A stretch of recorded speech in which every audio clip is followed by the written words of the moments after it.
Board of County, March 12, 2024. It's 9:30 a.m. We have Pastor Brian Dorn from the Action Church, who's going to lead us in the invocation, and Lori Bailey Brown, one of our directors, is going to lead us in the pledge. Pastor, please stand. Thank you. I want to start off by reminding us in Hebrews 10, 24 and 25, it says this, "And let us consider how we may spur one another on toward love and good deeds, not giving up meeting together as some are in the habit of doing, but encouraging one another, and all the more as you see the day approaching." Let's go to prayer. Heavenly Father, we thank you for this day. Thank you for the day in which you have made. Let us rejoice and be glad in it. Father, we thank you for the air that we breathe, for the breath in our lungs. We thank you for what we get to do. We come here today asking for your guidance, your wisdom, and your support as we begin this meeting. Help us to engage in meaningful discussion that is edifying and glorifying to those who are spoken to. Allow us to go closer as a group and to nurture the bonds of community, because that's what we are here to do. We are here to create a better community for our friends, for our coworkers, for our families, Lord. We give this day to you. It's in Jesus' name we pray. Amen. Amen. Please join me in the Pledge of Allegiance. I pledge allegiance to the flag of the United States of America and to the republic for which it stands, one nation, under God, indivisible, with liberty and justice for all. Thank you, Pastor Dorn, for being here this morning. Thank you, Ms. Brown. We appreciate you leading us in the pledge. Our first item up is going to be awards and presentations of proclamations from Fire Chief Kinley on the Fire Department accreditation.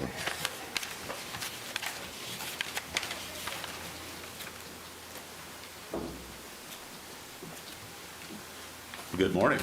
Good morning. For the record, Matt Kinley, Fire Chief with the Summit County Fire Department.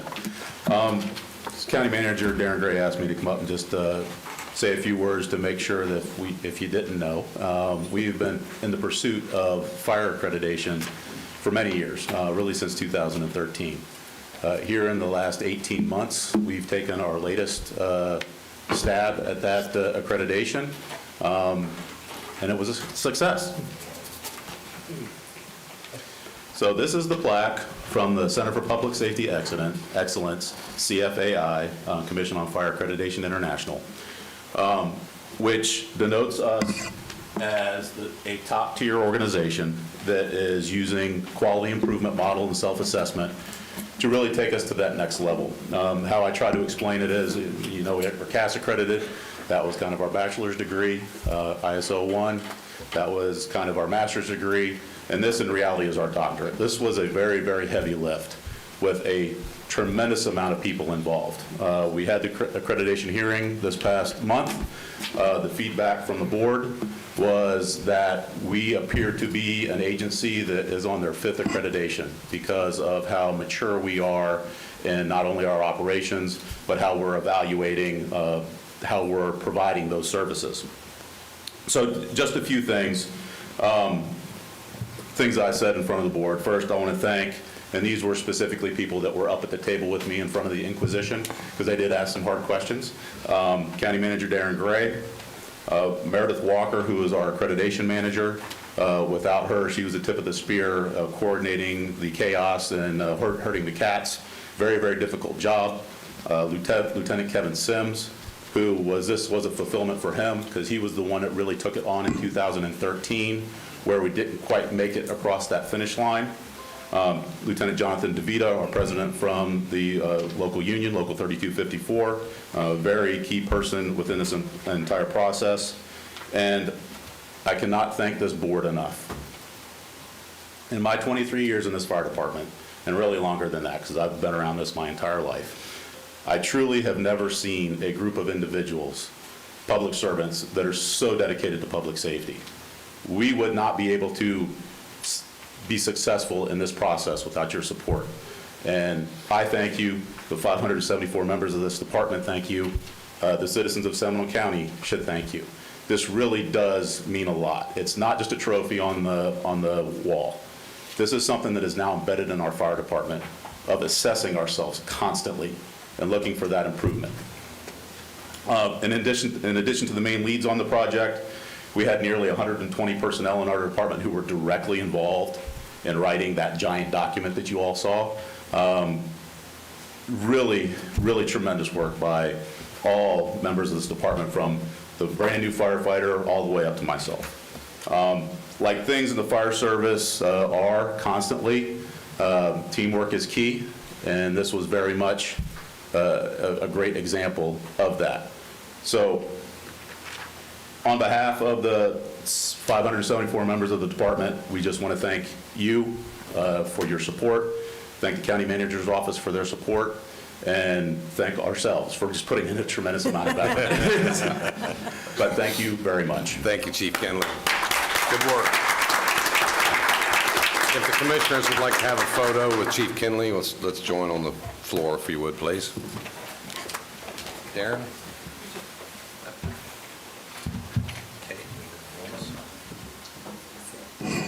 No, come on.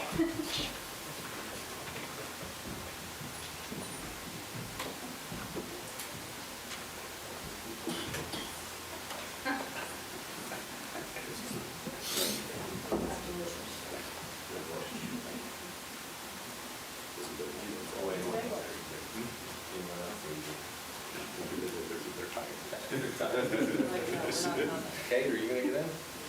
Come on.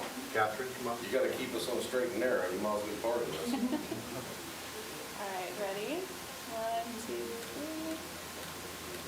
Ready? Anybody else want to get in? No? There's, We're good. Good work. that's it? Thanks, Chief. Thank you. Congratulations, Chief.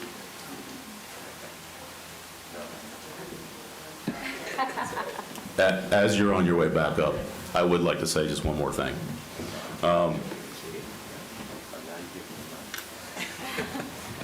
I know you know this. For the record, for those that are watching, because I know that there's people watching, we have a tremendous fire department. All hazards, fire, EMS, technical rescue. These firefighters do everything. There's nothing that they cannot do. Feel safe that they're on the streets today. Thank you. Thank you, Chief. Okay. Mr. Chairman, I have a question for the chief, if I may. Sure. Commissioner Delary. Chief Kinley? I know you are. I don't want to drop it. I just want to be, thank you for what you've done. I think the staff's done a phenomenal job, and your accolades are spot on. But can you also tell the public the significance about having all 3 accreditations, please? So there are many departments across the country that have both CAS, ISO 1, and this accreditation, SIPSI. We are one of 2 in the country of a county-type size fire department that has all 3. There are hundreds that have the smaller agencies. It's all of these different trophies, for lack of a better term, are very, very difficult to get when you are a metro-sized fire department with 20 stations, fixing to be 21, over 500 personnel, rural boundary area mixed with urban, suburban. It's very, very difficult for an agency to be able to do all of that and then throw in EMS, ALS transport on top of that. To be able to do all of that and do it all at the highest level is very difficult. Thank you, Chief. Thank you again, Chief. Appreciate it very much. Next up is our consent agenda. Our attorney, Ms. Kate Latour, will read the rules for public participation, please. Thank you, Mr. Chairman. Good morning. Florida law provides that members of the public shall be given a reasonable opportunity to be heard on propositions before the Board of County Commissioners, except when the board is acting on emergency or ministerial matters or conducting a meeting exempt from the requirements of the Sunshine Law. Individuals shall be permitted 3 minutes each for public comment, or 6 minutes when the individual is an official representative of a formal association or group. The chairman may modify the maximum time for public comment at his sole discretion when appropriate. Public comments on quasi-judicial or other public hearing items will occur during the board's consideration of those items this afternoon. Public comments on pending procurement matters or on non-agenda items shall not be permitted at this time. Members of the public desiring to make public comment must fill fill out a speaker form and present the form to staff. Forms are available in the lobby. Thank you, Ms. Latour. Mr. County Manager, any changes or updates on the consent agenda? Thank you, Mr. Chairman and Commissioners. Yes, just a couple changes. One is I would like to pull item 8. We're just doing a few modifications to that agreement. I'll bring that back to you at the next meeting. And just to make a couple comments on a few items, item number 19 and 20, those have to deal with PFAS, as we've been talking about, as well as lead. These will be ongoing, so as we work through both of these, you'll see more of these most likely coming up, but we'll keep you briefed on those. And then on items 25 and 27, those are grants. Those are an intent for us to apply for these grants. They don't bind the board at this point or the county. If we want to move forward with these, those will come back to the board for approval. The reason I have put this on this early is because the deadline is April 1st for us just to apply for them. We're planning to come back to brief the board at a work session April, May-ish, and then at that point, those will come back if we get them for you all to accept them. So that's all I have. Very good. Thank you very much. Any questions for the county manager on those items? Seeing none, do we have any public speakers, Madam Clerk? We have one, Gray Wilson, to speak on item 28. Gray, please come up. Good morning, sir. Yes, good morning. Thank you. I'm here representing the Friends of the Wekiva River, and we noticed that on item 28, an item came up on the septic to sewer project, the up to $20 million cost share grant with the St. Johns River Water Management District. And we notice also it's followed by a work session on the septic to sewer. And we're very elated to see that, and here to commend the board for taking such action and to continuing protecting the Wekiva area. And we did also know that that's going to be the priority focus area, which is going to be the Wekiva. So we much appreciate that, and just here to commend the board for this action and continuing to protect this very precious area. Thank you. Thank you, Gray. Appreciate it very much. Okay, any other speakers on the consent agenda? No, sir. Okay, we'll close public input and go to the board. Mr. Chairman, Commissioner Delory. I'd like to approve items 2 through 28 minus 8 as requested. Second. And motion is second. All those in favor? Aye. Opposed, like sign. Seeing none, carries unanimous. Thank you all very much. Next up is our work session, septic to sewer. Ms. Kim Ornberg is present, as well as Robert Reese, Vice President of CHA Consulting, to give us this overview this morning. Good morning. Good morning, everyone. I guess we're getting it set up, but I like to thank you for the record, Kim Ornberg, the Seminole County Environmental Services Director. And with me, as you said, is Robert Reese from CHA, and we're going to give you a quick overview and status of our septic to sewer program that we've been working on. And so with that, I'm going to let Robert come over and take over.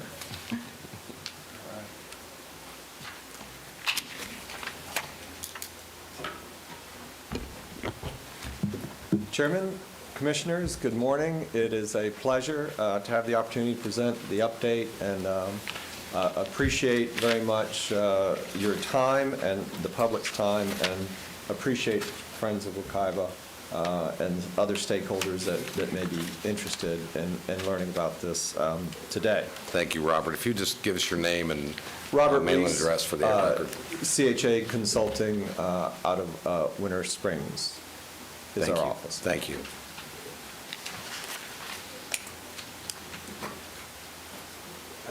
Sorry to throw you off pace. All good, thank you, sir.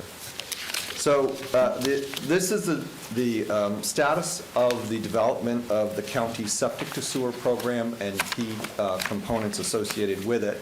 I'd like to start out with just I'll say a 101, but it's important to start with this, which is that how conventional septic tanks work. There's quite a few conventional septic tanks throughout the state, and certainly in Seminole County. And when that waste leaves the home or building, it does enter that tank, the solids settle and the liquid is drained into the environment. And that drainage contains high levels of nitrogen and phosphorus. It does contribute to eutrophication, algal growth, et cetera, and other harmful impacts to the environment. So to that end, the state manages watersheds and the environmental impacts through a number of actions, but what's pertinent today are the basin management action plans that the state has identified. There are quite a few that you can see in the blue boundaries that transect and overlay into portions of Seminole County. Additionally, and so the purpose of those basin management action plans is specifically the goal is to restore an impaired water body by reducing the pollutants into that water body. So each of these areas have been identified as being impaired and needing improvement. Septic tanks can and are a major contributor of that nutrient pollution. Additionally, the state has identified locations where there are outstanding Florida springs that require additional protection, and those have been identified as a priority focus area. A priority focus area is a geographic area that's a subset within a basin management action plan. And so that spring shed has some additional criteria applied to it, and it has the most direct impact on the springs, and it's something that state wants to be addressed first. So one action the state has taken that is key for this body to understand, and that is the 2016 Springs and Aquifer Protection Act. What was completed through that act is a requirement within the priority focus area that septic tank remediation occur if septic tanks contribute more than 20% of nitrogen to that spring shed. Within the Wekiva BMAP and priority focus area, it's been determined that 29% of the nutrient loading is coming from septic tanks, and therefore, per this act, those tanks need to be remediated within a 20-year horizon. You can see where that priority focus area intersects the geography of the county, which is in the southwest corner, and those black and gray dots are septic tanks within that, what's winding up being somewhat of a square-shaped geography with the boundaries of the county to the south and to the west, and the boundaries of the priority focus area to the north and to the east. What you also see in this map to the north is outside of the county boundaries is a yellow or gold-colored area, which is the Gemini Springs priority focus area. That is not within the county boundaries, although the overall BMAP geography does intersect the northwest portion of the county. Per this act, only those tanks in the southwest require remediation. However, I'd like to click to the next slide, and you'll see that very recently, 2023 House Bill 1379 put further restrictions and requirements on septic tank remediation, indicating that if there is a priority focus area, again, meets that threshold of 20% nitrogen contribution by septic tanks, then all of the tanks within the entire BMAP need to be remediated. Because of the Gemini PFA and its associated BMAP extending into the county, we have additional tanks that must be remediated.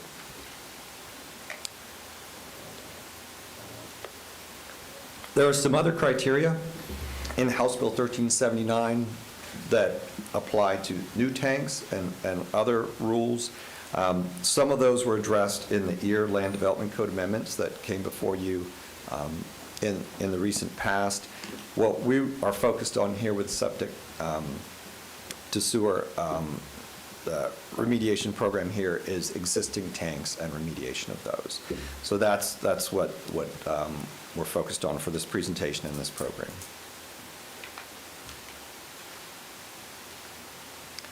So what are the remediation options? The two key options are convert that tank and have that sewage conveyed through central sewer, through sewer pipes to a wastewater treatment plant. Another option would be to remediate that tank by improving it and expanding it to have treatment units on site on the parcel, just like the conventional tank is on the parcel or on the home property. And there's some pros and cons, but I'll start on the left side and just talk about when you convey the sewage to a central wastewater treatment plant. You get a number of pros and cons, but I'll just focus on a couple of here. One is you eliminate the direct discharge to the groundwater and thus to the springs. Right off the bat, that sewage is removed from those parcels and goes to an advanced treatment plant. One of the cons, just to be aware of, is there is a monthly sewer bill, right? Anyone on central sewer does receive a bill each month that they have to pay. I'll pop to the right side on the advanced septic. Certainly, one of the advantages is that the residents don't see a bill, as they don't currently see with their conventional facility. However, because that facility is still on their parcel, while it may be doing a better job of reducing nutrients, you still have nutrients going out into the environment. It's just a much better treatment process, but it does not eliminate it. And then there's additional homeowner maintenance. You may need to have electricity connected to it. You do have a mini wastewater plant, so to speak, on your property. It's not particularly invasive, but you do need to maintain it. So where does that take us? From a general recommended remediation option, I'll just pop to the bottom banner that you see on this slide. We recommend, and staff is recommending, central sewer where it's economically feasible. There's some economic evaluations that are underway now, so we'll be coming back to you with some of those particulars, but where it's economically feasible, we feel that going to a central wastewater plant makes sense. One of the benefits that you have here in the county in the two areas in question is that these tanks are in relatively close proximity to central sewer and treatment facilities, right? These are developed areas, and they're interspersed in many instances with neighborhoods that do have central sewer that have gravity pipes that are flowing. So that reduces the amount of pipe that you have to lay to get those tanks connected up to a central plant. The other thing is that you can share the costs of that remediation when you're doing central sewer between the homeowner, the county, and grant agencies. One of the reasons why you can do that is you would be acquiring a new customer. You're allowed to use enterprise funds to establish new customers, so you can share in those costs. Typically, with advanced treatment, it's an individual matter with the parcel owner being required by regulation to do so, and the utility would not necessarily be participatory in that. And then lastly, as I mentioned, it maximizes the benefit. So that's our intended direction, to put before you in the future for consideration.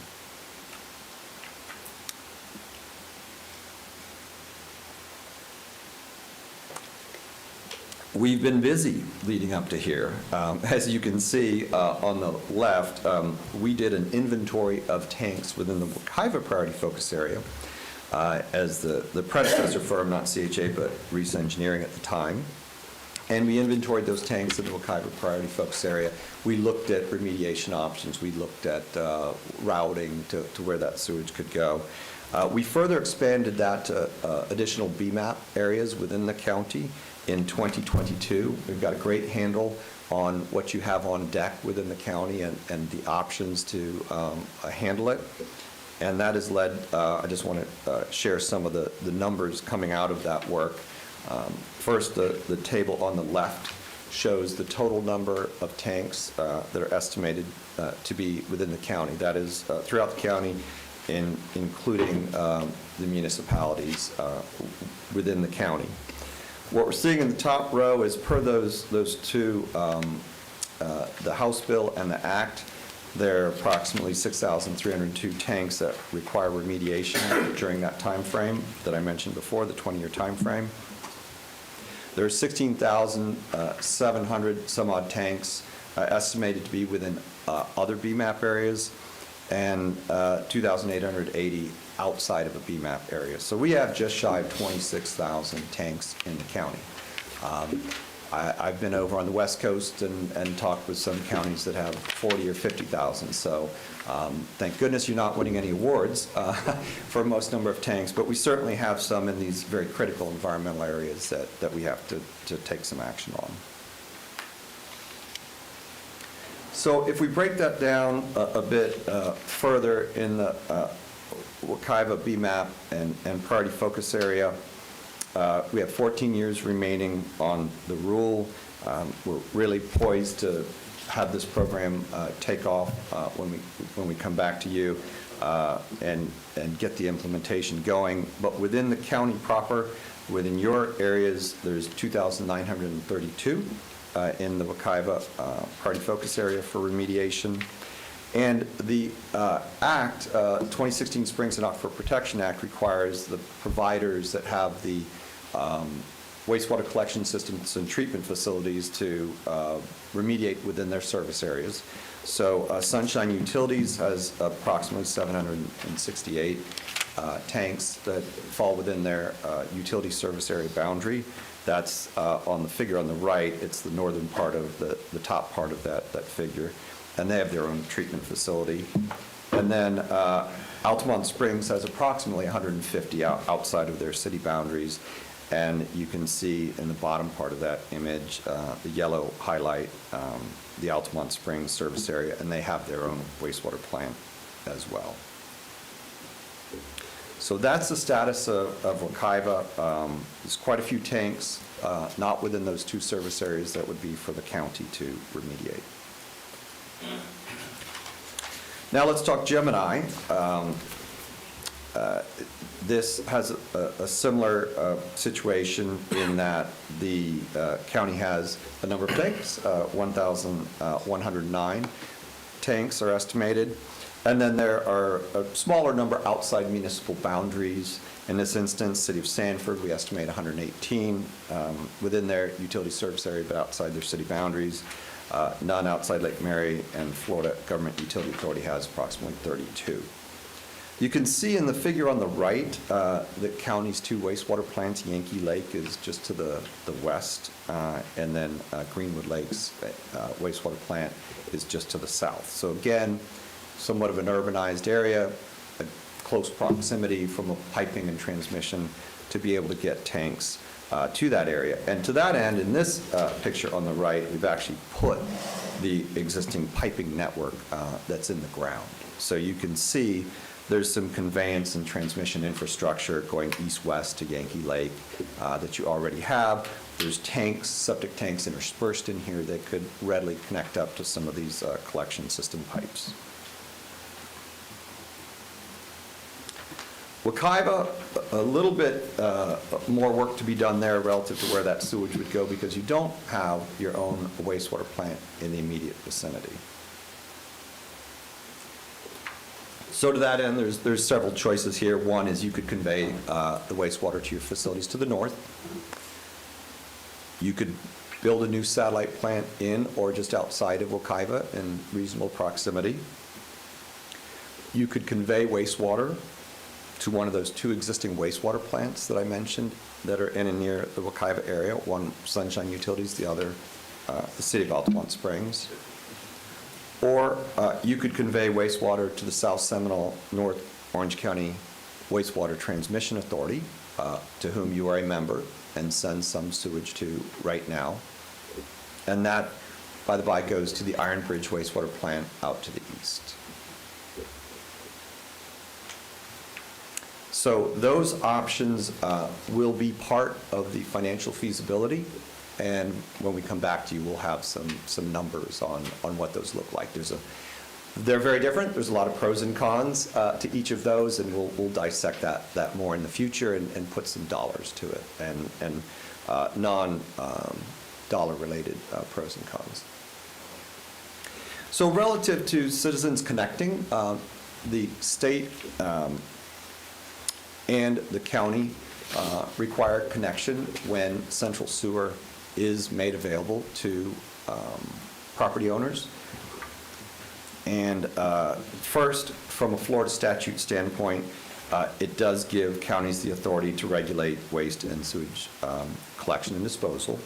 And specifically, where there is an OSTDS, which is an on-site treatment and disposal system, which is a long-winded term for a septic tank, once that property owner has been notified in writing that there's an available sewer system, they have 1 year to connect. So the statute requires a connection once you notify them that you have your collection line running along their parcel. Your ordinance, Chapter 270, essentially does the same thing, except that you indicate within 120 days after the wastewater main is available, you are to connect. Makes sense from a capital expenditure standpoint. If you've spent the money to lay the line, you're looking for participation in a reasonable amount of time. So that's why that's in there. And there are some potential minor revisions that you may want to do as part of this septic to sewer program, but the heart of both the statutes and your ordinances speak very clearly and give you authority to require that connection. Nothing new that we're not used to in the water and wastewater business there. So there is a cost, obviously, for conversion of tanks to any other method, central sewer or advanced. But looking at the central sewer option, could the homeowner participate? They could. There's a number of ways that you may be minded to have them participate. The first option being for the county to carry the costs, either your direct funds or through grants or a combination of both. The second option would be for the homeowners to participate as well. You could do that as a flat fee or a fraction of the cost. You could help amortize those costs through an MSBU, for example, for them to participate. Option 3, you could potentially just simply apply a differential rate structure to the Wekiva area for how much they pay for sewage. In many instances, it's simply applied across the entire customer base. There's lots of capital projects going on throughout a utility service area, so you could do it, through your overall rate base, or if you were minded, you could do it to just the Wekiva area. And the fourth option is you could potentially do both. You could have a flat fee, you could have a differential rate, or you could have a flat fee and a broad rate as you currently have across your customer base. Again, we don't have a recommendation today. Staff is the rate consultant working on financial analysis, and that'll be part of the analysis to bring back to you of what the options a recommended option might look like. One key element of any septic to sewer program is public engagement and involvement. In implementing this program, there'll be a robust public engagement and outreach. There are stakeholders, as we see today. There's homeowners associations that have been wanting this for years, right? Certainly the state not only wants it, they've now mandated it. So typically when you do these types of programs, property values go up, right? So there's some pros and cons, and we want to make sure that as we roll this out, that everybody gets a chance to have their say and understand what it consists of and be able to have their voices heard. So we'll have a robust public engagement program. Funding is, as I mentioned, certainly important. There's a suite of funding sources. There are grants, some of which you already are ahead of the game and have the benefit of a grant that's already been provided to the county to support the program, and more efforts underway to that end. There's the county funding option, right? There's a number of ways for the county to potentially participate with a share from yourself. There's state legislative appropriations. There are federal grants. I know there's a federal grant that I understand is in motion right now that's looking good. And then, as I mentioned, there's the customer participation. So where are we? Where we currently are is the preliminary engineering is in, I'll say, wrap-up phase. There's additional work being done on the capital cost analysis that will play into the rate consultant that the county's using. And so that's the second item you see there, the financial analysis. There's some interlocal agreement updating that's underway. There's legal evaluation of any changes or any tweaks to any ordinances that might be required. There's an additional water management district grant request that was noted earlier in the meeting that's been applied for. And then a number of recommendations will come out of that. One of those, just to note, is that customer participation element that I mentioned before. So with that, I'll turn it back over to Kim Ornberg to talk about next steps. And thank you, I appreciate it. And I'm happy to answer any questions. Thank you, Mr. Reese. Any questions for Mr. Reese at this juncture? Why don't we do this? Since this impacts, I think, Commissioner Constantine's district the most, why don't we start at this end, work our way that direction? Commissioner Herr? Okay. I thought you were going in the other direction, so here we go. So 29% is the load from septic. And I think we spend a lot of time talking about septic to sewer as though it's going to cure all. And obviously, it's not going to cure all if 29% is the number and we're only touching a percentage of the septics that are there. So worth getting on the record what the other contributions are to the issue. Sure. Fertilizer is a big contributor. Huge contributor, absolutely. So I would just point out to the five of us and the county team that we need to be spending as much time on that problem as we are on this problem, or we're not going to get ahead of this. So, and it tends to get lost in this discussion. On one of the slides, there was a small reference to it, but I do want to point out, I have lived through this conversion process before, and the thought of having a sewer bill when you don't have a sewer bill kind of stinks, right? Like, I don't have a bill right now, but I'm going to have a bill. But septics are not maintenance-free if you're doing it right. And if you're not doing it right, you're just saving the maintenance bill and then going to get whacked with the replacement of the tank. Maybe speaking from personal experience, when you've messed it up badly. So I think when we're doing the financial analysis that no sewer bill needs to be, and there was a reference to maintenance, but I think we need to call that out a little bit more clearly because it's not a zero to a big bill differentiation. And I don't think that's fair for folks that are potentially going to be concerned about this. So those are the call-outs that I would make. But I appreciate the presentation. It's very well done. And I appreciate how far we've advanced this ball. Thank you. If I may just comment on that? Sure, please. One thing to note, if a homeowner has a failed septic tank, they will not be able to get a permit from the Department of Health to put in another conventional septic tank. So if they weren't to participate, then they would be carrying 100% of a very large bill for an advanced on-site septic system. Worthy of pointing out and worthy of getting into the decks. Great. Thank you. Commissioner Glary. Thank you, Mr. Chairman. First of all, well done, Robert, Kim, everyone that's been associated with it. Robert, I want to expound on what you just talked about when it's time to replace a septic tank, and not today, but as Commissioner Hurt talked about, it needs to be evaluated that if you don't do a centralized system, then when it is time for you to upgrade your system or to maintain it, you'll be required to do X, and X would be very expensive, and you're paying for it. And it's not because of the regulations that we put in, it's the regulations that the state has put in. Is that correct? That is correct. It's a state mandatory. It's not optional for the county. And so my point is, as Commissioner Hurst stated, it needs to be very clear what's the options as moving forward. Because there's many times that, we all get phone calls that, the new regulations, I have to replace my septic tank, and even if it's not in this area, what's wrong with it? Right. And, we get those phone calls.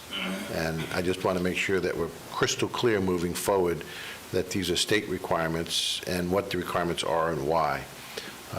On that same note, you talked about the Wekiva area of 29%. You did not talk about the Gemini Springs area, percentage of nitrogen.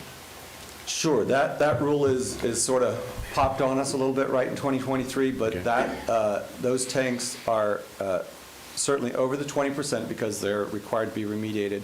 They're on the order of 40, 41%. They are a higher percent estimated contribution by the state to the nutrient level. Okay, and those two are not, you don't add those two numbers because they stand on their own.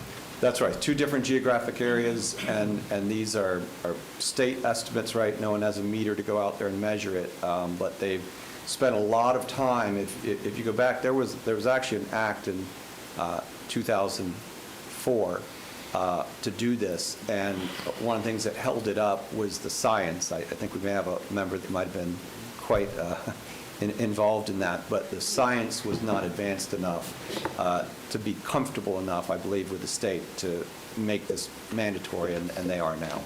So you get roughly we have roughly about 4,000 tanks, looking at your two graphs that are in. Correct. That are under our control, so to speak. Yes. Does include the cities. And we still have to look at other aspects of it, because one piece of it, only 29% is the nitrogen, and you said over 40% is on Gemini Springs. So there is a lot of other low-hanging fruit that's out there as well, which is the fertilizer piece. Agreed, yes, sir. Okay. And then we talked about the recommendations. When you talk about the recommendations options, can you also, not today, but when you finish this up, talk about the environmental issues and the cost of it? Because if it's not cleaned up, there's going to be additional cost of those springs and what happens to the aquifer. Would you be able to do that through your study or through your project? And you mean in environmental impact costs of not doing this septic sewer? We can look into that, yes, Okay. sir. And then when you talked about grants, I know that our staff is looking at grants. How aggressive can we be at that? Because I see Orange County, they've gotten very aggressive at it.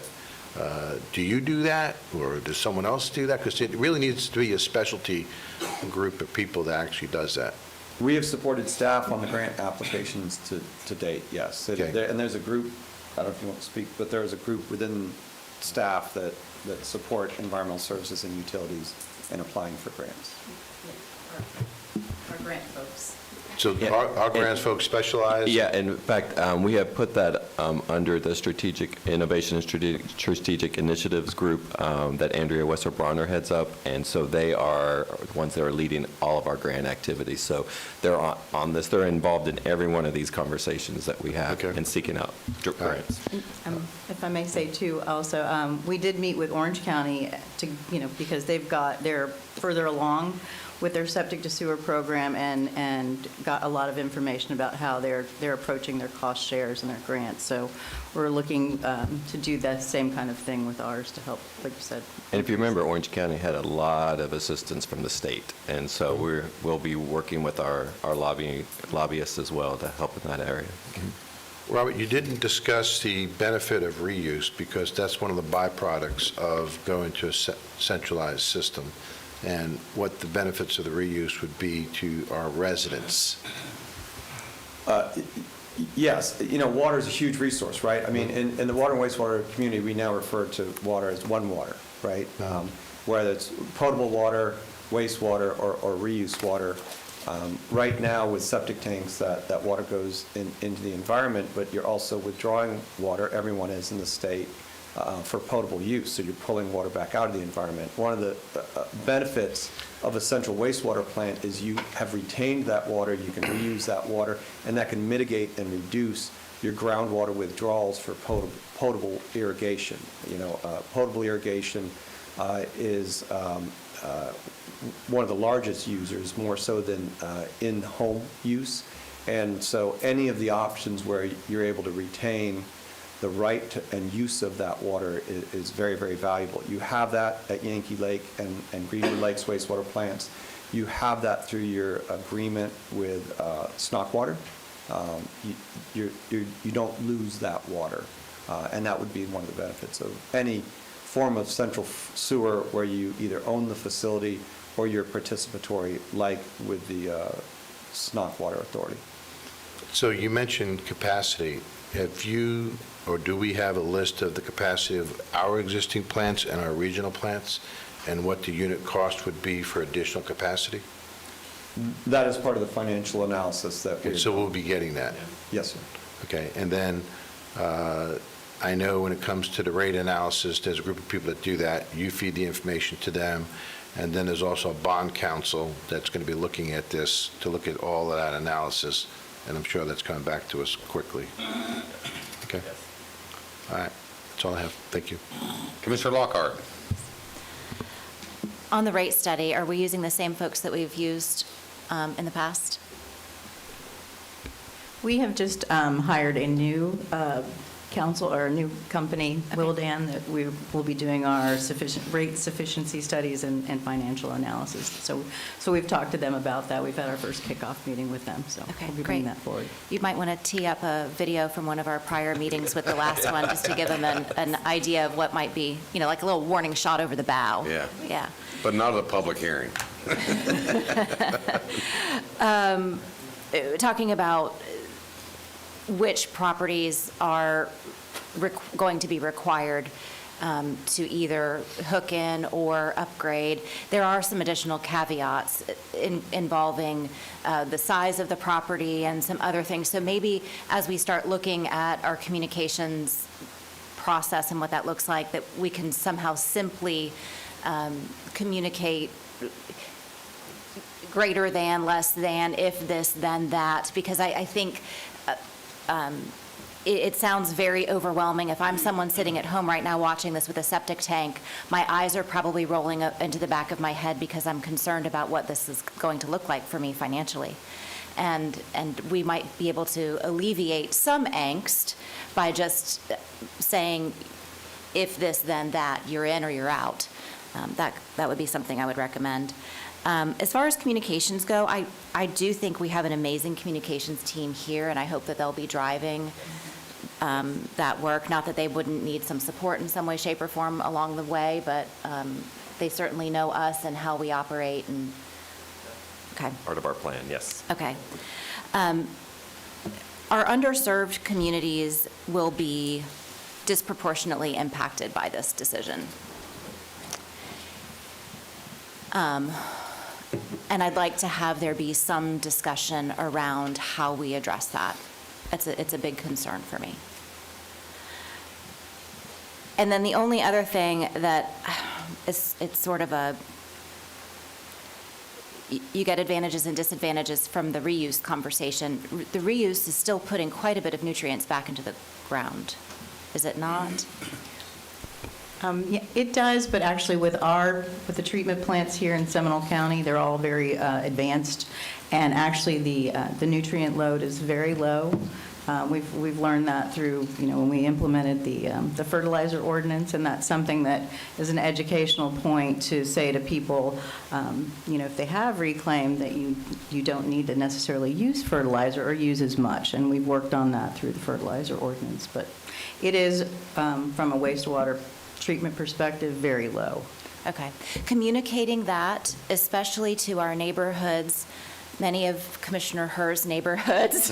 I heard it's coming. To my husband. Yeah, I mean, we hire the lawn people, and they've got a system, and it just doesn't calculate. And so that probably, to your point earlier, that whole fertilizer piece has to be a huge part of the communication in this. So you might see a higher sewer bill, but you could lay off on the True Green. Right. So there might be anyway. So thank you very much. That's all I have.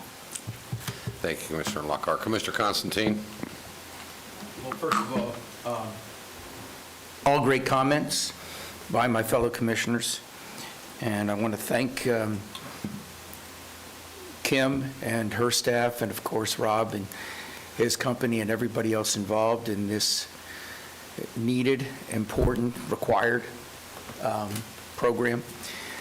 I think it goes without saying that maybe we need to, I hearken back to when we put in Apricot in Altamont Springs, and to Commissioner Lockhart's point, when we were putting in the dual pipe system and the reuse system, there was a lot of angst until they realized that eventually they were going to save money and cost and time. And so it went from a lot of folks that were very upset about our Apricot program, the reuse, the dual system, to everybody calling me saying, when am I going to get it? And a lot of that had to do with the public relations program, both internal and external. And so that's important. And in this, and one of the things that I've always said, it's a pay me now or pay me later, and you're actually going to, and we can show that you're going to save money. The monthly bill, as we talk about, not only will increase the value, septic going to sewer, will increase the value of the property. The environmental importance is immeasurable and incalculable as far as the cost, totally. But also the fact that the citizens, when they don't have to, the continual, if they're doing it right, as Commissioner Herr said, doing the inspections and the pumping out, and then, of course, the replacement. And many of these septic tanks are over 30 years old in Seminole County, and that is the life of septic tanks, supposedly. Although the home that I grew up in, I went back to look at, and I was telling this to Kim, I went back to look at, and the little submarine tank is still there. 70 years old, it's still there. I don't want to even think about, what near Bear Lake. But, somebody said, well, it's 29%, or, you all mentioned 29%, and that is true. But if you, in all of Florida, if you go, it's septic tanks, fertilizer, and stormwater. Those three, in varying degrees, probably no matter where you go in Florida, will give you 75%. We know what that is. We know what the pollution is. 75% of the pollution is those three. Now you could say, well, the rain comes down. Yeah, the rain comes down because it's evaporating water that's coming in that's of polluted water already. And then you can also talk about the other thing that causes a lot of the pollution is the lack of flow, which is caused by the increase in the consumptive use permits that are being given. But if you go after those three, and we have done a good job in working on our fertilizer, we have one of the strongest fertilizer ordinances in the state, and most of it's based on education. This would be putting our efforts into stormwater. Into septic tanks. Certainly, we need to look at stormwater. I don't want to go there yet, but certainly we need to look at that. Oh, let's do it. I don't mind. But I thought that this is enough for today. Okay. But I'm just going to relay a little story and I went back and checked, and the numbers haven't changed that much. The health department can only inspect septic tanks when people allow them to do so, when they want to increase the home size, specifically bedrooms. Only time they can do that. And these are people that are walking in and saying, yes, we're going to add another bedroom or bathroom. Please inspect our, you have our permission to accept our septic tank. I don't think they really would want them to inspect it if they didn't have to, but yes, they can. There are 2.9 million septic tanks in the state of Florida. 2.9 million septic tanks at the latest numbers. Recent numbers indicate that legitimate inspections are 17,000 a year. 17,000 a year, less than 1% actually get inspected. But of the ones that are inspected by the Department of Health with the approval of the homeowners, more than 50% weren't working properly. And more than 25% were working at all. That's their numbers, not mine. And so, knowing that we are starting down this road of doing that, I think is obviously a very worthwhile program. And again, I want to say, the value of this is, yes, it's going to cost. It's going to be tough. But in the long run, it'll save us, it'll save the citizens, and it'll save the environment of Florida a great deal more. Thank you, Commissioner. I'll just finish up, and I won't go into detail. All great comments, and I think staff is alert in hearing those. I do caution us from getting confused with the holistic water initiative and the whole One Water deal. This is only a piece of that puzzle, and I find sometimes we stray as commissioners, getting way off boundary on what we should be focused on as a piece of the puzzle. It dawns on me, as I said on the CFWI advisory board, is that one thing that we need to look at is the return on investment when it comes to the prop share, whichever way we ultimately decide to distribute the costs. And there is actually a cost benefit to us when it comes to the cup and how that could offset the cost of doing this portion of the program. And I guess what I'm saying is, although I don't want to merge everything together for one big conversation, because we all will go different directions and we'll be here for days, if not eons. But make sure we're looking at, when we do that rate structure, what's the return on investment to another part of the puzzle to offset those costs? I think is beneficial to all of us. So I think that's great. And I think we also need to recognize we're blessed to have Mr. Reese on board as not only a nationally recognized, but an internationally recognized expert in this subject matter. So we're very glad that you're on board with us. Thank you very much. Mr. Chairman, one quick comment. Real quick. I know we have the ongoing activities, but can we at some time get somewhat of a timeline, what that would be? Sure. Ms. Arnberg, any additional that you'd like to add? Yes, thank you very much, and we really appreciate the great feedback you all had. I think it's given us some of the things that we had not thought about that we will take as we move on to our next steps. And with those, as we've got up here, we will complete the remaining planning activities that were outlined. We'll also assess the additional cost share opportunities and be looking for other ones, and put those potentially in our final funding model that we'll recommend and bring back to you. And then we will schedule our follow-up work session to present the findings. So, and in answer to the question, I think we should be coming back, I would say, late summer, early fall, with our more finalized information and presentation for you all. Great. And again, I thank you for the opportunity to present this and give us the great feedback. Thank you. And to make sure we have consensus for the board, we've given direction to staff. Everybody's good with that? Staff, you believe you have the appropriate direction and support? Yes. I believe so. Thank you. Great. Thank you very much. We Thank you very appreciate your much. time. Thank you, Robert. Thank you all. All right. Next up is going to be the county attorney's report. I have no report today, Mr. Chairman.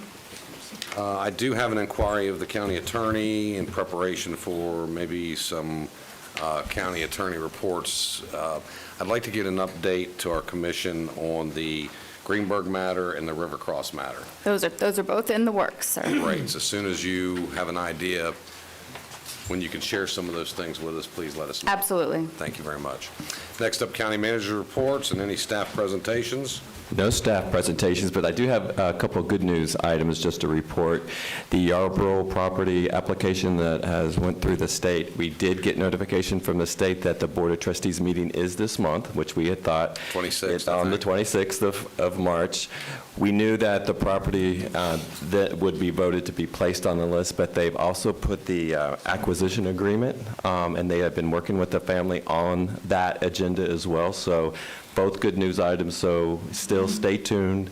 Everything looks great. Keep your fingers crossed, but we will be letting you know the results of that as it occurs. Great, thank you. And I'm happy to report DEP is actually on site today at the Yarborough Ranch, taking pictures and photographs in preparation for that board meeting, so they are moving that along very well. So thank you very much. Anything else? Just one last item, and I just want to give kudos. I don't know if Richter is here, but he was just elected to the Florida Recreation and Parks Association Board as their president for the state of Florida. So just wanted to congratulate him, and it's great to see, one of our directors leading a professional organization in the state. Amen. Good stuff. Thank you very much. That's it. All right, thank you. We're going to move on to District Commissioner reports. Commissioner Herr.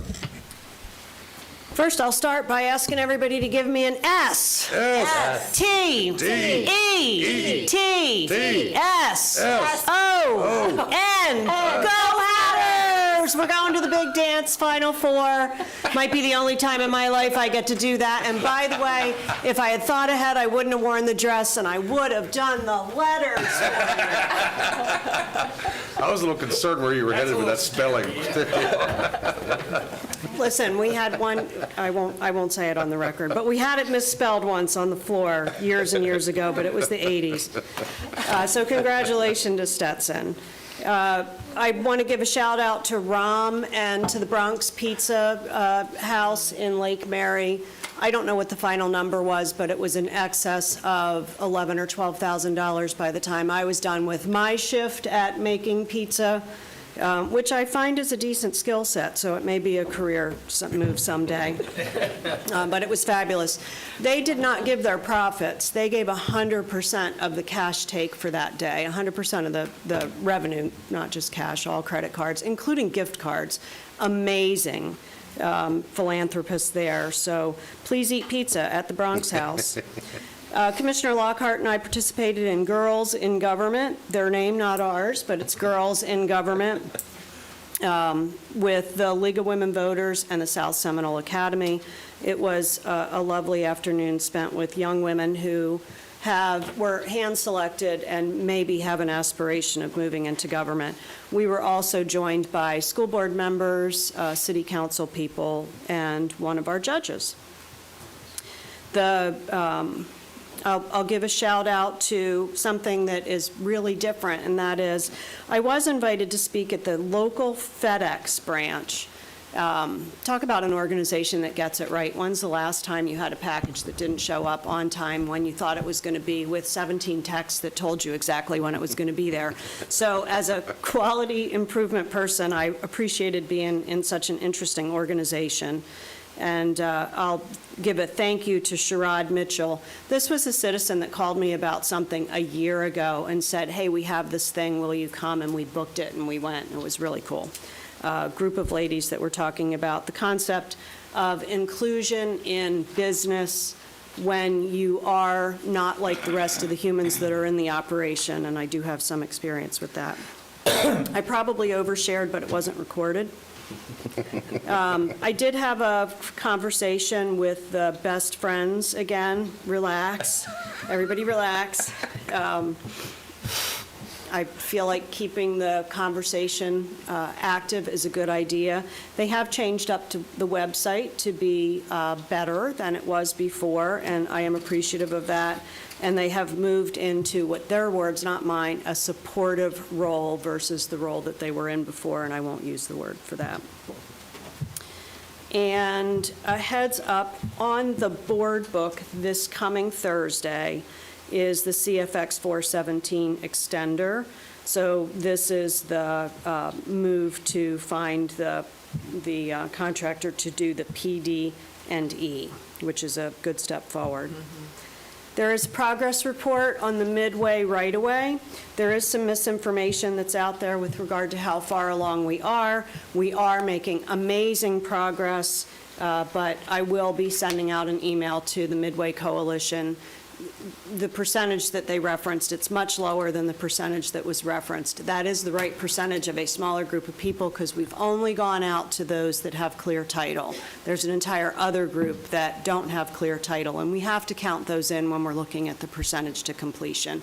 And with that, I will, I'll end my cheering session, but go Hatters. Go Hatters. Thank you, Commissioner Herr. Commissioner Delory.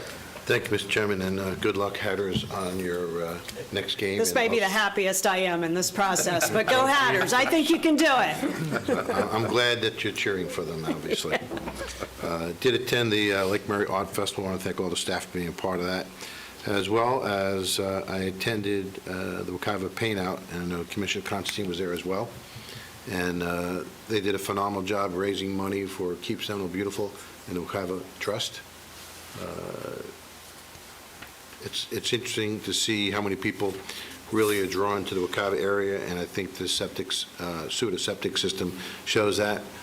A lot of great artists around the country was donating their art to be sold and at the auction, and it benefits the two great organizations to help protect the environment. Also want to talk about the OEP event tonight. If anybody needs to have information about that, please let us know. And also, Commissioner Herr, I want to congratulate and tell you, Rescue Outreach Mission that you're a part of did a phenomenal job with Bronx Pizza. I myself, as well as many other people, were there. I was amazed on, once you're showed the different techniques on, it makes it a little bit easier, obviously. And I was told that they raised a little over $13,000. And very commended for an organization to do that. That is the end of my report, Mr. Chairman. Very good, Commissioner Delory. Commissioner Lockhart. Okay. I want to give a shout out and thank you to Ted Holmes and his team. They did a phenomenal job clearing a road in Longwood. There were some issues with drainage, and again, phenomenal team. All of our teams are phenomenal, but shout out today to Ted Holmes and his team. I want to say kudos to the chairman for delivering a wonderful State of the County. Thank you. It was absolutely phenomenal. Had lots of people come up to me and say, wow, I never thought I would cry at a State of the County. But thanks to Commissioner Herr and her love for animals and our animal services team, there was not a dry eye in the house. It was very well done. We took a tour of the James Perry Justice James E. Perry Annex. Right. Say that 10 times fast. What a great building. So excited for everyone who gets to occupy that state-of-the-art facility. Mr. Malloy, very happy for you and your team. Really, it's top-notch. I'm sure you guys can't wait to get in there. The Mayfair Country Club had their groundbreaking for the new clubhouse. That is, it was very special. They honored former late Mayor Jeff Triplett in that groundbreaking. They actually did a putt instead of a dig, and a bunch of people stood around, and there was a placard with the mayor's name on it as if he was there. That was one of his very special projects that was very near and dear to his heart, and everyone in that area is excited to see that momentous event finally taking shape. We had our final value adjustment board meeting for the year. Commissioner Delory chairs that, and the clerk's team always does such a great job. Terry especially, shout out to Terry for her work with that process. I also want to thank Kate Latour for representing the Board of County Commissioners at the faith-based quarterly women's meeting celebrating Women's History Month. We appreciate it. I wasn't able to attend. Commissioner Herr had another event that she had to attend, and everything that I've heard is that you just represented us very well, and it was very well received, so thank you for doing that. it's not often the attorney gets to get out and play, so that was great. Yesterday, we had the E.E. Williamson Road Sidewalk Trail ribbon cutting. Thank you to all of you who were able to come out. That also is another really important project for that community, but really for everyone because it's such a fantastic connector. I will be busy with the canvassing board through and after Election Day on the 19th. It's really amazing how much time on my calendar is blocked for that. So look out, Commissioner Zembauer. Oh, I'll be there with you on Wednesday. Coming your way. And then just a point of personal privilege, I want to say happy anniversary to my husband, Tim. Today is our 30th anniversary. Wow, congratulations. Thank you. And he left this morning at 6 a.m. and I don't even know if we're going to see each other tonight, actually. It's just you get to that place in your life, in your marriage, where you're just going and you're doing. And then he called me this morning and he said, I'm calling to wish you a happy anniversary. And I was like, that's right, that's today. So very important, although I'm not sure that 30 means any more than 29 or 31, but today's a great day for the Lockharts. So thank Great you. stuff. And that's all I have. Very good. Commissioner Constantine. Congratulations to the Lockharts. That's phenomenal. It's great when you go in next to last because most things have already been said. But Commissioner Delory was correct about the paint out, wonderful program. Commissioner Lockhart was correct about the state of the county. I thought all of you did an incredible job. On the second, Commissioner Zimbauer and I were at the Babe Ruth Altamont Springs opening. 950 players. A lot. I was kids. amazed. 950 kids, 77 teams. And I know all the cities have great programs, and that's so wonderful, whether it's Little League or Babe Ruth. But that was just phenomenal to think about how many teams and everything. It's gone a long way from the time when I was a kid and played for the Forest City Pirates. And every single team, every single city had a team. Lake Mary had a team, Castleberry had a team, Altamont had a team. And the interesting thing is when you would go into that town, we would take a little, station wagons. They didn't have minivans back then. We would go into the station wagons. The people would be lining the streets to the Little League field booing us. I mean, that's how exciting it was in the old days. What position did you play? Shortstop. Sort of like being in politics, right? Yep. It was a lot of fun. To go to the various towns, and the team that was the best was Sunland. Sunland had a great team every year. Also, I did want to agree with Commissioner Herr about the Bronx Pizza. It was great to go back to my roots of fast food restaurants, and I don't know if you all had Kyle, but Ryan, I'm sorry, please forgive me, Ryan, but he did a phenomenal job, helping me try to spin that pizza and make a few. I came right from a 5-mile trip down the Wekiva with the Wild and Scenic federal program, so it was kind of interesting to go from the river right on to making the pizza. But congratulations to the Rescue Outreach Mission and what they did. Phenomenal job. At Calno this past month, Lake Mary Fire Department was their presentation, and they were very excited to get an ISO Class 1 program, so congratulations to them. It was wonderful to see the Mayfair groundbreaking, as Commissioner Lockhart said. On the 7th, we had the Sharing Center Good Samaritan annual fundraiser in Altamont Springs, Hilton, and that was always a wonderful program. It was good to see the E.E. Williamson sidewalk finished. I saw, part of Commissioner Lockhart and a little bit of my district is in there. And also, I did want to mention that tomorrow we have the Metro Plan meeting, and on the 13th, the Wekiva Wild and Scenic Federal Government Program. And with that, Commissioner, I will end. Thank you very much, and I'll try to be as quick and brief as I can. I'm going to join both my commission district report and the chairman's report. I'll start with the district report. First, let me say that the airport,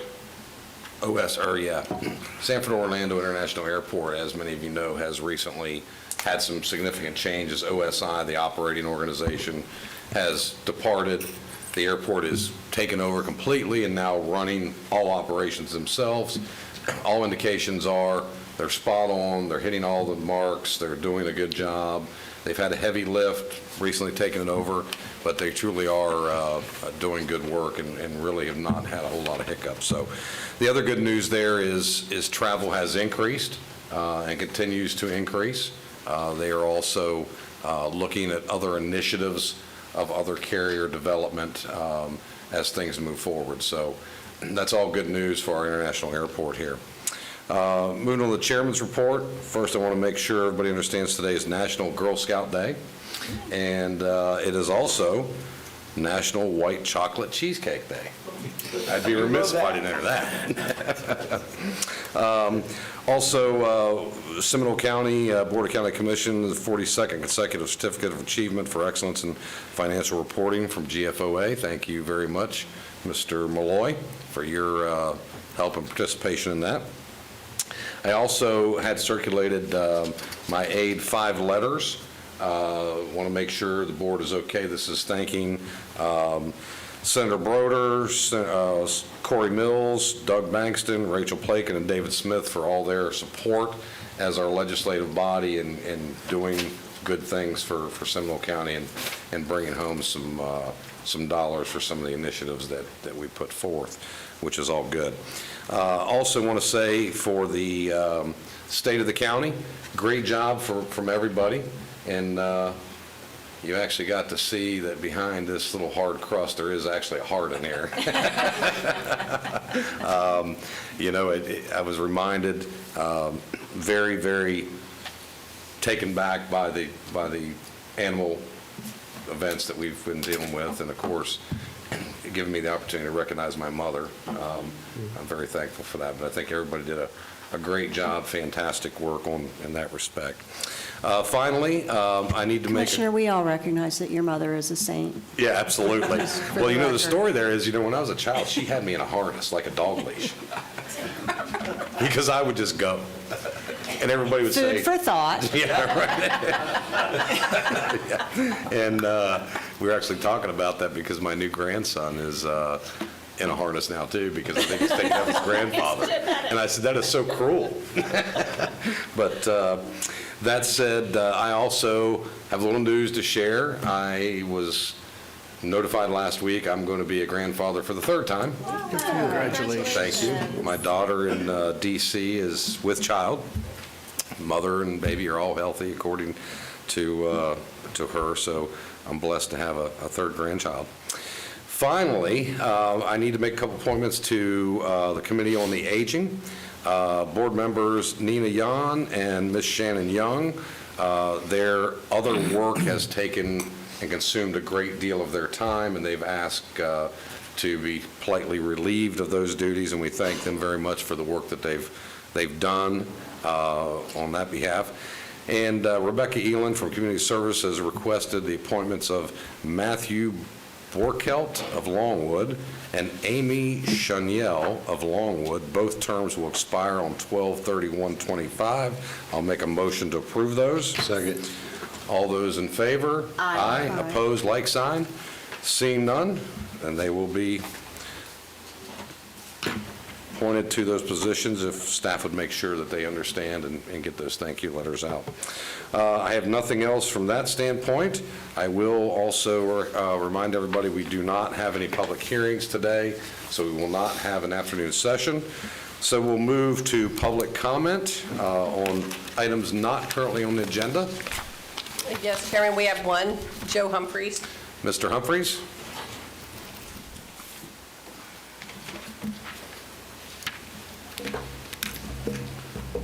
Mr. Chairman, Commissioners, Joe Humphreys, 883 Cardinal Point Cove, Sanford, Florida.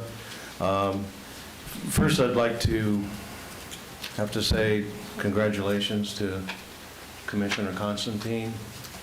I had the good fortune to be in Tallahassee 21 years ago at the beginning of the Wekiva Parkway process. I wasn't there for that. I was there for other reasons, but I saw the beginning of that, and little did I know at the time that I would be here to see the culmination of that. And certainly is a process that had its share of slings and arrows along the way, but I have to commend then Senator, now Commissioner Constantine, for his hard work and continued dedication for that entire process. It's not completely finished yet, but he's definitely stood in the breach many times. We've certainly had our moments of disagreement along the way, but he's been a dedicated servant to this community, to this state, and I just want to personally thank him for all the hard work that he's done for all the citizens of this state. So thank you, sir. Thank you. That said, I don't think I need to tell any of you that this legislative session has been one of a lot of turmoil and kind of crazy things. And as Dave Smith and I discussed over the weekend, probably one of the dumbest things that he's ever seen is a thing called Stand Your Ground Against Bears. Probably, as he said, probably one of the most dangerous pieces of legislation that he's ever seen. And as, like Jay, a life member of the NRA, and somebody who's been shooting stuff since I was 6 years old, definitely concur. And certainly spent a lot of time up there this year trying to get this stopped. The Florida Bar came out and told both chambers it's not necessary, it's dangerous. Audubon came out yesterday, said that they're asking the governor to veto it because of its unconstitutionality. It's dangerous to this community. It's not necessary. So I'm here asking this organization to send a specific letter to the governor asking him to veto this legislation because it is dangerous for this community.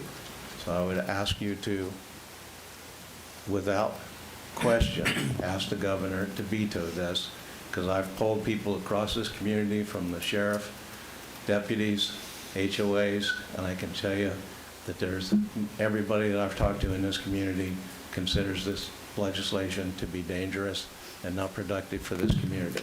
So I would officially ask you to speak out on behalf of all of your constituents to oppose this legislation. Thank you. Thank you, Mr. Humphreys. Any comments on that matter? I would only say that I believe cooler heads are going to prevail in this matter. I think there's a lot of things that have not been well thought through. I think there's other tools in the toolbox that can be utilized, and I think there can be some additional interaction with FWC, maybe some additional funding for specific projects. And I know I'll take a hit from this from FWC, but as an outdoor enthusiast and a hunter majority of my life, except when I was in a harness, game commissions often do a herd count that I will tell you is not 100% accurate. And there are other tools that can be utilized on the ground. And, my opinion on this whole issue is there's enough legislation and legal law in place already to protect somebody from doing exactly what this is being asked to done. So with that, any further comments, Commissioner? I wanted to agree with you on the fact that, once we've talked about this before on a lot of issues, one size does not fit all. To come out in Aliqua Lakes is different than coming out in Franklin County when there's no neighbors around with a gun and shooting. They're just totally different scenarios. And, there isn't a reason to have this. And as you said, I've made, with not only the FWC, but also, the governor's office, my personal opinion of this law, which hopefully is not a law. But I just wanted to let you know, county manager, I asked him to send all the information to a fellow county, Franklin County, who was actually having the problem about what we did and how our success with the urban bear ordinance. And this is a county of 12,000 people, 12,000 compared to 500,000. Their senator and their representatives were the ones that pushed this bill.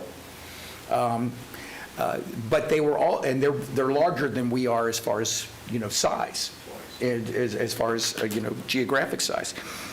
Interesting enough, the FWC put in, as you recall, $250,000 to help the urban bear ordinances around the state.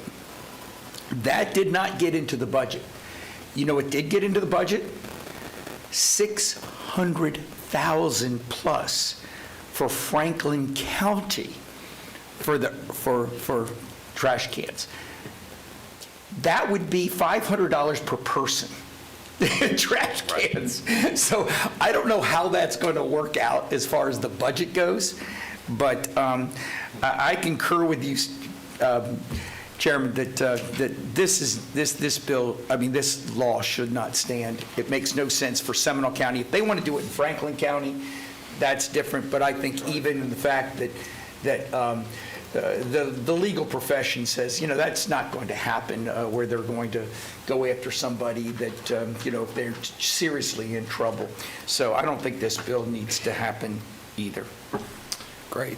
Anything else for the good of the order? Mr. Chairman, I would agree with you as well that something should be done. It should be done by a case-by-case basis and not across the entire state of Florida. Okay. Anyone else? Seeing none, we'll stand adjourned. Thank you very much for all being here today.